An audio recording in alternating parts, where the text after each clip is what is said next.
నమస్తే. నారా చంద్రబాబు నాయుడు గారు రాష్ట్రంలోని మంత్రుల పనితీరును బట్టి, ఆ మంత్రులకు ఎవరైతే ఎక్కువ ఫైల్స్ క్లియర్ చేశారో వాళ్ళకి ర్యాంకింగ్ ఇవ్వడం జరిగింది.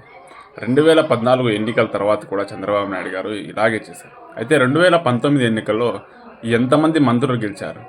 ఫస్ట్ ర్యాంక్ వచ్చిన మంత్రులు గెలిచారా? లేదా చివరి ర్యాంక్ వచ్చిన మంత్రులు ఎవ్వరూ గెలవలేకపోయారు. కాబట్టి ఇలాంటి ర్యాంకులు ఇవ్వడము, ఇలాంటి పార్టీలోని అంతర్గత విషయాలను పట్టించుకోవడం అనేసి ప్రజలకు ఇవ్వాల్సిన హామీల గురించి, రాష్ట్రంలో ఇంకా చేయవలసిన అభివృద్ధి గురించి, రాష్ట్రానికి తేవాల్సిన ప్రాజెక్టుల గురించి, అలాగే జగన్మోహన్ రెడ్డి గారి అవినీతి సంబంధించిన కేసుల గురించి చంద్రబాబు నాయుడు గారు, తెలుగుదేశం ప్రభుత్వం, కూటమి ప్రభుత్వం దృష్టి పెడితే బాగుంటుందని ప్రజల అభిప్రాయం. కాబట్టి వాటిపైన దృష్టి పెట్టండి. ఒక పక్క జగన్మోహన్ రెడ్డి గారేమో మీరు చేసిన తప్పులు అంటున్నాడు, అలాగే నా 15,000 వాలంటీర్లకు ఉద్యోగాలు ఏవి అంటున్నాడు. వాటిపైన దృష్టి పెట్టండి చంద్రబాబు నాయుడు గారు దయచేసి. Thank you.